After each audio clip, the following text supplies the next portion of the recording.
They say you should keep your friends close and your enemies closer. But what in the world are you supposed to do when you can't tell the difference between the two? I spent nearly 40 years of my life watering a friendship that only ever wanted to grow thorns. And it took me until my twilight years to finally understand the quiet, destructive nature of envy. My name is Clara. I'm 85 years old, and I've lived right here in the warmth of Georgia my entire life. When you reach my age, your memories become like a photo album you flip through on a quiet Sunday afternoon. Some pictures make you smile, some make you shed a gentle tear, and others just make you shake your head at how long it took you to learn a simple truth. I want to talk to you about a woman I'll call Ruth. Ruth and I met in the spring of 1959.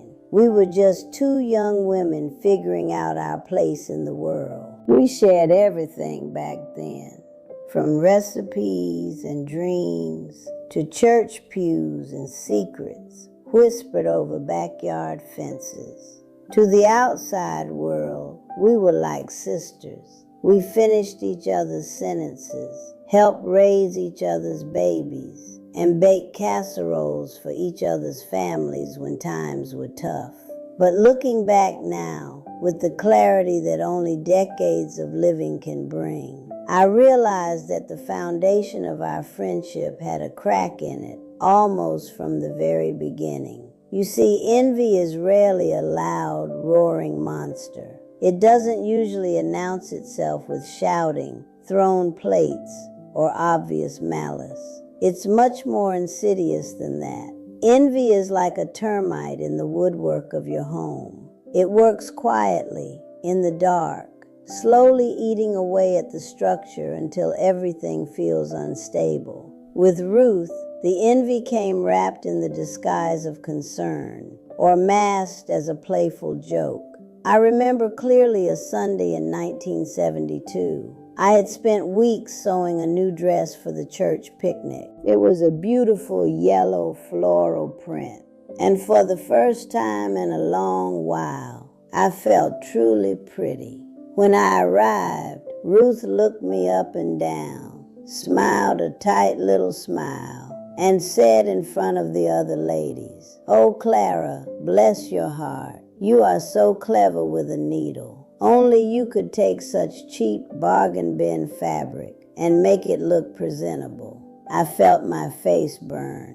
I brushed it off, telling myself she didn't mean any harm, that she was just being practical. But the joy of that yellow dress was gone for good. As the years rolled by, that exhausting pattern only deepened. If my late husband James got a promotion at the factory, Ruth would be the first to pull me aside and point out how much more time he'd have to spend away from home, planting a little seed of worry in my mind. When my daughter became the first in our family to graduate from college, getting a full scholarship, Ruth sighed over her coffee and said, "Well, let's just hope she doesn't think she's too good for the rest of us now." Book smarts don't always translate to common sense. Every joy I experienced, every milestone my family reached, was met with a subtle subtraction. It was as if my happiness was a direct threat to hers, a pie where my slice somehow made hers smaller. For the longest time, I made excuses for her. We do that, don't we? Especially women of my generation. We were raised to be like sweet tea on a hot day, pleasant, agreeable, and soothing, even when we were boiling inside. We cling to our history. We think that just because we've known someone for 30 or 40 years, we owe them a permanent seat at our table, no matter how poorly they behave while sitting there. I tried to make myself smaller so Ruth could feel bigger. I stopped sharing my good news. I downplayed my blessings. If I bought a new car, I complained about the insurance just so she wouldn't feel bad. I dimmed my own light, hoping that if I stood in the shadows, her candle would somehow burn brighter. But hiding your blessings is a heavy, heavy way to live. The turning point came when I was in my early 60s.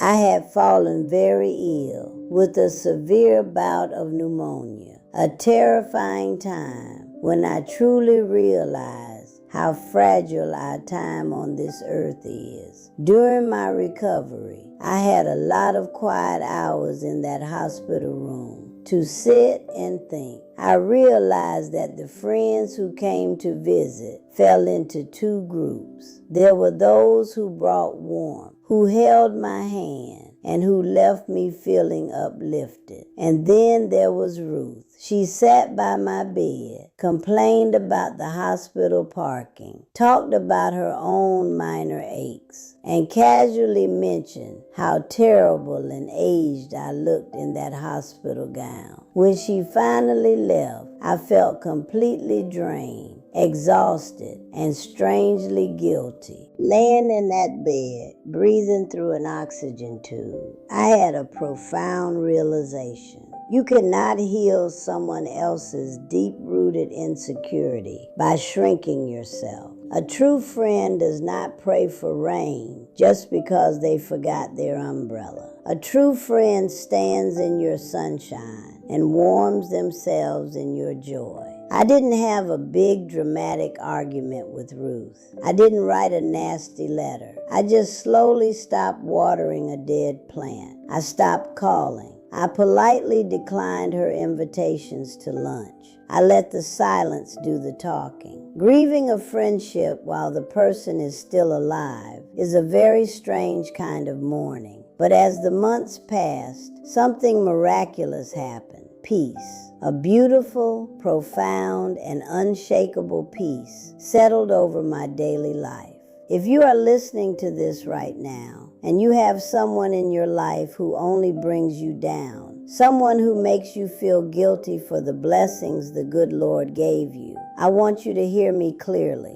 It is never too late to let go of a heavy burden. Letting go of a toxic friend doesn't mean you are a bitter person, and it doesn't mean you don't wish them well from afar. It simply means you finally respect yourself enough to protect your peace. Life is entirely too short to spend it apologizing for your own happiness. Surround yourself with people who celebrate you, not those who merely tolerate you. Thank you for letting an old woman share her heart with you today. If this story resonated with your spirit, I'd be so grateful if you would subscribe to our channel. We have so many more life lessons to share together. Until next time, keep your light shining bright and take good care of yourselves.